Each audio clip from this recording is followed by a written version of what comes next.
نعبد وإياك نستعين اهدنا الصراط المستقيم صراط الذين أنعمت عليهم غير المغضوب عليهم ولا الضالين رب اغفر لي ولوالدي آمين. Mari para jamaah yang saya hormati, kita lanjutkan kajian materi kita tentang tajhizul jenazah yang ketiga, yakni pengurusan orang yang hidup adalah as-salatu alaihi, mensolati atas mayit atau jenazah yang ada wa adaman naf'a bihi wa bi barakati ulumihi wa bikum fid daraini amin qala faslun fis salati alaihi. Ini merupakan satu fasal di dalam menjelaskan tentang mensolati mayit.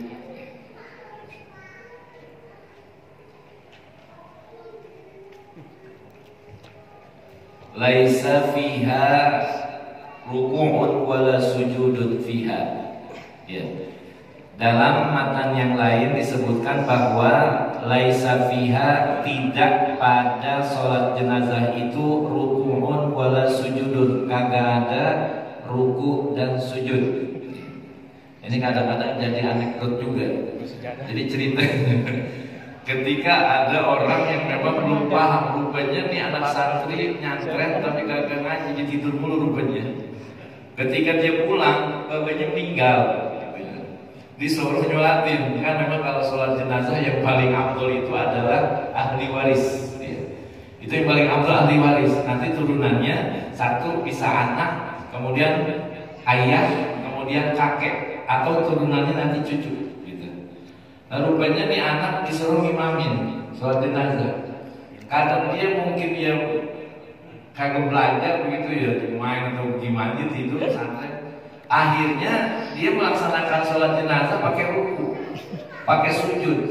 Ditanya sama jamaah, loh kok ente nyolatin bapak ente pakai ruku, pakai sujud? Ya, bapak anak ini karena orang mulia, makanya anak biar lebih dapat ganjar pahalanya lebih banyak, maka pakai ruku, pakai sujud gitu. Padahal ini ngabluk, nggak ada ceritanya pelaksanaan sholat jenazah ada ruku, ada sujud. Ya. Ini dikatakan oleh musannif laisa fiha ruku'un wala sujudun, kagak pakai ruku dan sujud. Karena memang ini merupakan ta'abbudi yang memang perintahnya Rasulullah itu melaksanakan sholat pada Raja Habasyi seperti itu. Ya. Jangan ditanya, kok bisa begitu? Gitu ya. Nanti kalau misalnya ta'akulinya, kemungkinannya ya karena di situ ada mayit. Ya. Karena memang nggak boleh, artinya di hadapan orang, di depan mayit untuk melaksanakan sujud. Ya, nanti ada terkesan bisa kaitannya sujud diasumsikan sujud kepada mayit. Ya. Itu dalam ta'akuli, tapi sebenarnya ta'akulinya karena ini ibadah, maka ya itu merupakan turunan dari sononya yang begitu, ibadah mahdhuf. Nah, ini arkanu sholatil janazati, bermula rukun sholat jenazah sab'atun, ada 7. Jadi rukun sholat jenazah ini para jamaah ada 7, dan ini memang udah hal yang biasa kita lakukan. Tapi memang setelah kita teliti untuk menguatkan keilmuan kita, jangan sampai kita mengerjakan satu amalan nanti ilmunya kagak dapat. Kadang-kadang kita amalan kita ngikutin orang aja, orang seruku kita, orang takbir kita takbir. Artinya ini kita sudah dapat. Pelaksanaan sholat jenazah itu rukunnya ada 7. Sebelum kita masuk pada rukun sholat jenazah, setiap pelaksanaan sholat itu ada yang namanya syarat dan juga ada yang namanya rukun. Nah sebelum masuk di rukun sholat ini, kita bahas terlebih dahulu apa sih syarat-syarat sholat jenazah. Jadi kita biar paham ya dalam pelaksanaannya, nanti kita lebih mantep. Ilmunya ada, tinggal kita praktekin sesuai apa yang menjadi teori dan tuntunan dari Rasul. Di dalam kitab yang lain, kalau dalam kitab Kasih Batu saja, di sini nggak ada. Tapi di sini dijelaskan kaitannya dengan syarat-syarat sholat jenazah kagak jauh beda dengan syarat-syarat sholat yang telah kita laksanakan. Gitu. Sama tuh yang namanya toharoh minal hadasi. Yang pertama suci dari hadas, baik hadas kecil maupun hadas besar. Orang jangan lagi punya hadas besar lupa wudu aja, panggilin masjid ada sholat jenazah, ngabur aja ke masjid, padahal punya hadas besar lagi duduk juga kesah. Jadi harus suci dulu. Kemudian kalau lagi punya hadas kecil, habis ikan buang angin, diwuduk dulu. Syaratnya tetap harus wudu. La sholata li ghairi tahuro. Kagak terjadi, kagak sah sholat seseorang li ghairi tahuro kalau dia kagak bersuci. Yang kedua juga suci tuh minan najasah, daripada najis. Ya. Ini suci daripada najis fil badan wasaubi wal makan, termasuk kaitannya badan, pakaian dan tempat. Ini kaitannya juga suci daripada tempat. Bisa jadi kita melaksanakan sholatul jenazah ini bukan di masjid. Misalnya orang udah dikubur, kita ketinggalan dari mana-mana. Kita keburu, akhirnya tuh udah disolatin, dibawa ke kubur. Kita belum nyolatin, bagaimana? Tetap masih ada kesunahan buat kita nyolatin di kubur. Maka ketika kubur udah selesai, kita sholat di depan kuburnya. Nah karena ini kita pakai sendal kan mengkhawatirkan yang namanya alas kaki, apa aja kita injek tuh. Ada kekhawatiran ada najis di situ. Maka ketika kita melaksanakan sholat jenazah atau sholat di kubur, ya, maka itu yang tadinya alas, kan misalnya sendal jepit nih, sendal jepit kita pakai karena tanah bawahnya khawatir alas sendal kita itu ada najis, maka dalam melaksanakan sholat jenazah di kubur itu sendalnya jangan kita pakai. Jadi apa? Kita buka, kita lepas, kita injek, gitu. Ini untuk menghindarkan dari tahammulun najasah, menanggung najis. Kalau kita pakai sendalnya berarti kita tahammulun najasah, kita nanggung hadas, nanggung najis, berarti sholat kita nggak sah. Sama seperti misalnya orang sholat pakai pampers, itu kan tahammulun najasah, menanggung najis. Sendal begitu juga. Maka kalau kita sholat di kubur, sendalnya kita injek aja, tapi kita lepas dulu, kita injek, jangan kita pakai. Ya, itu bedanya. Jadi kaitannya harus suci daripada najis, baik tempat, kemudian pakaian dan juga badan kita. Gitu. Karena bawahnya yang dianggap najis itu bawahnya. Nah, ini kagak ada kotoran cicak. Nggak ada masalah kalau misalnya di bawah ini, ya sajadah kita ada kotoran cicak misalnya, ini tidak terpengaruh bagian daripada najis yang ada misalnya kalau di atas, gitu. Ya, sama sendal seperti itu juga kaitannya dengan masalah tahammulun najasah.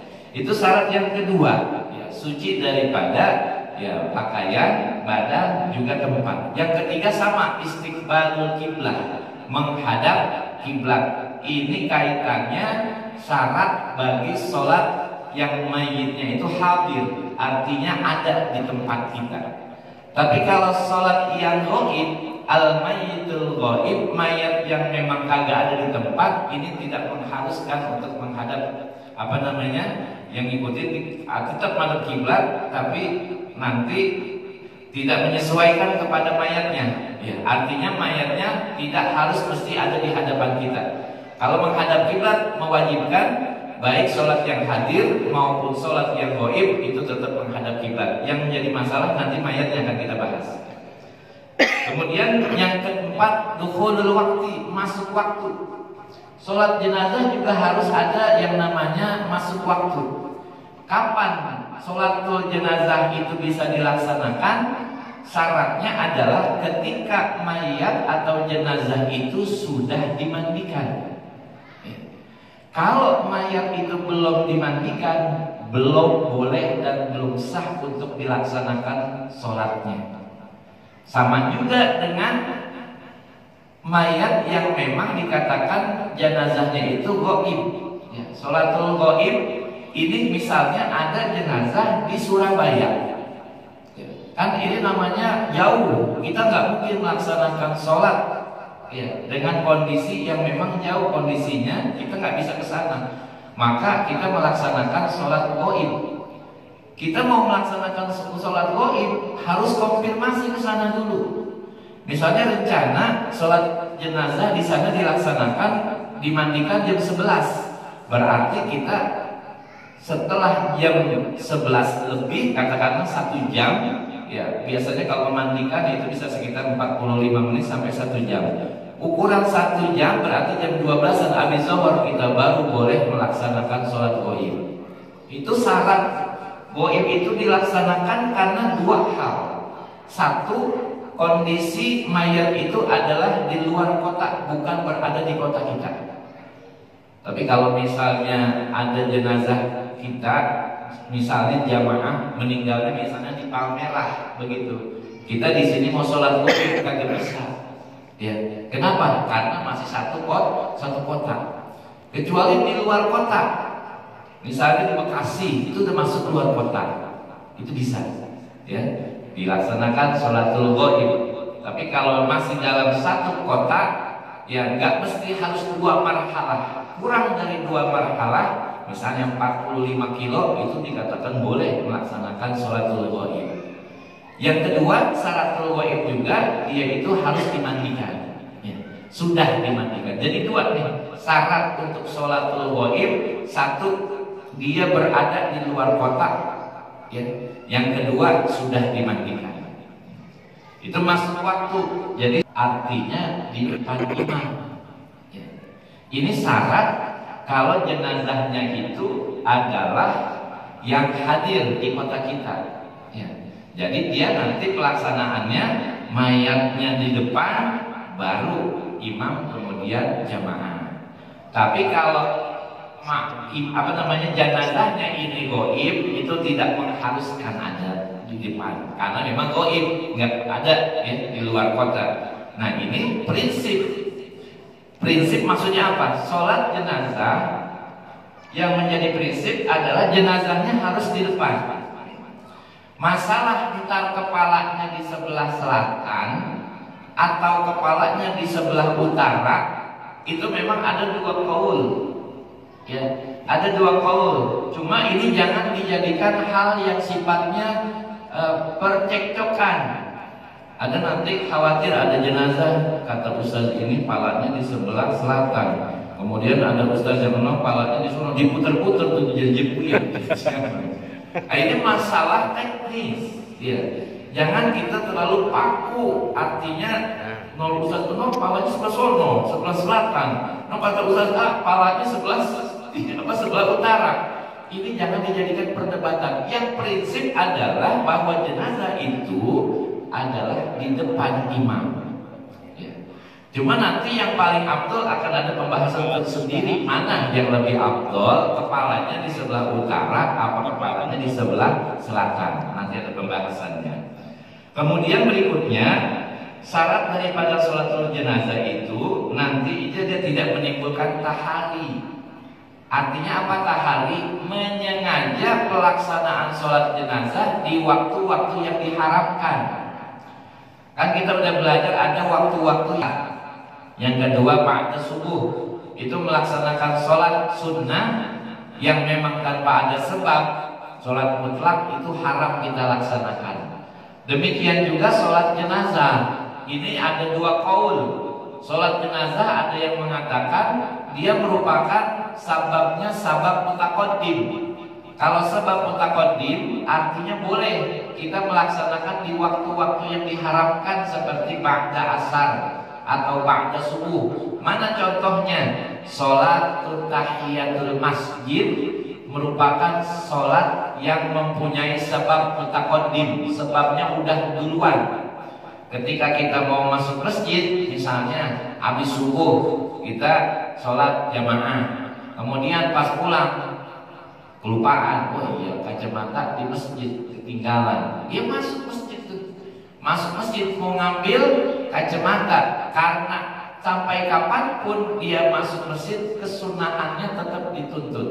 Dia masuk, kemudian dia sholat sunnah tahiyatul masjid, meskipun waktunya ini waktu yang diharamkan, karena sholat tahiyatul masjid merupakan sabab mutaqaddim, maka dia tidak ada pembatasan waktu sholat diharamkan. Kerjain terus.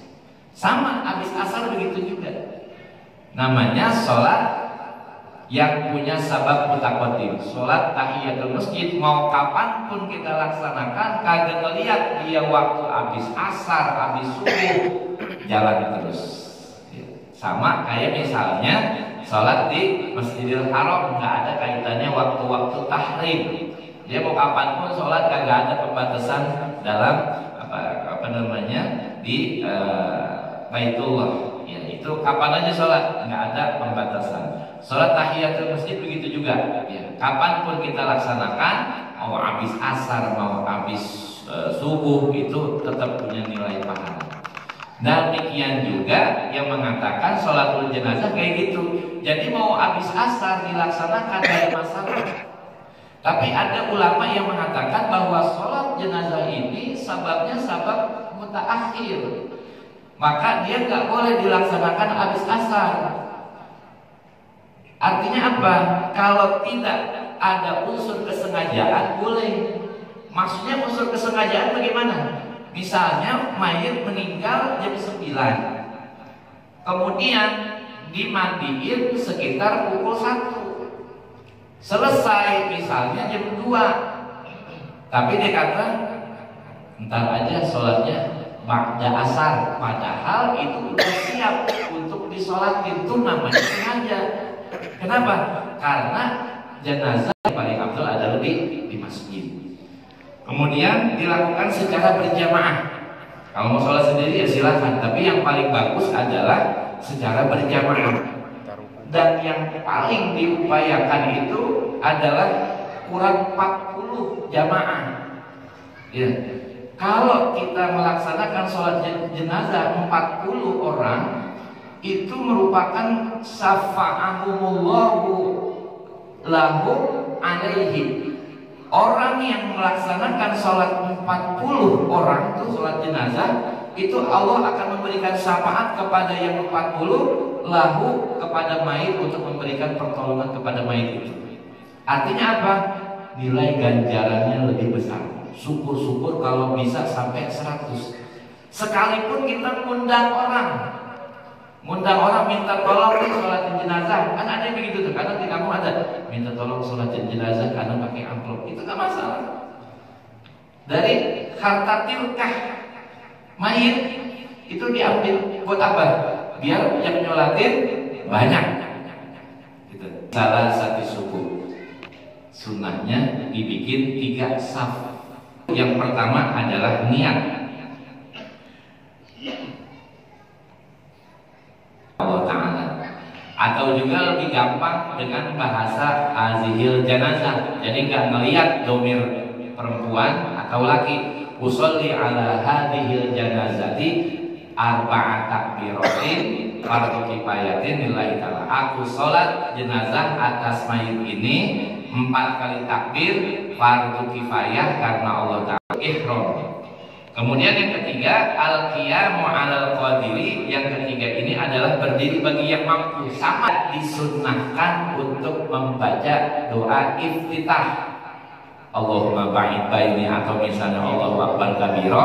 Dalam sholatul jenazah tidak disunnahkan untuk membaca doa iftitah. Apa alasannya? Ditahfif. Karena untuk meringankan dan mempercepat proses. Kenapa? Jenazah jangan lama-lama, sigrahkan ke tempatnya. Qaddimuni, qaddimuni, qaddimuni. Pada Nabi ba'da saniyati, setelah takbir yang kedua. Kalau dari Sayyidina Muhammad tutur begitu. Kemudian yang ke as-sadisu, yang keenam apa? Ad-du'a'u bil mayyiti, doa buat mayit bil ukhrawiyah, dengan urusan-urusan akhirat. As-sabimu salam. Takbir yang setelah takbir keempat itu nanti adalah salam. Jadi pada prakteknya ini sudah kita laksanakan. Pertama, kita tak niat dulu ya. Pertama adalah talaffuznya. Usolli ala hadhil janazah atau usolli ala hadzal mayyiti arba'ah takbiratin fardhu kifayatin makmuman lillahi ta'ala. Dalam bahasa Indonesia, aku niat sholat jenazah ini, boleh kita nggak baca langsung salam, tapi sayang takbir keempat biasanya kita diajarkan baca Allahumma la tahrimna ajrohu wa la taftinna ba'dahu wa fil lana wa lahu rabbana fil lana. Terus itu kita baca, baru setelah itu salam ke kanan, assalamualaikum warahmatullahi wabarakatuh kanan, kemudian baru ke kiri, selesai. Habis itu baca dengan masalah sholat jenazah. Jadi para jamaah sekalian, ini terkait dengan masalah sholat jenazah yang sudah biasa kita lakukan. Terkait dengan masalah satu, posisi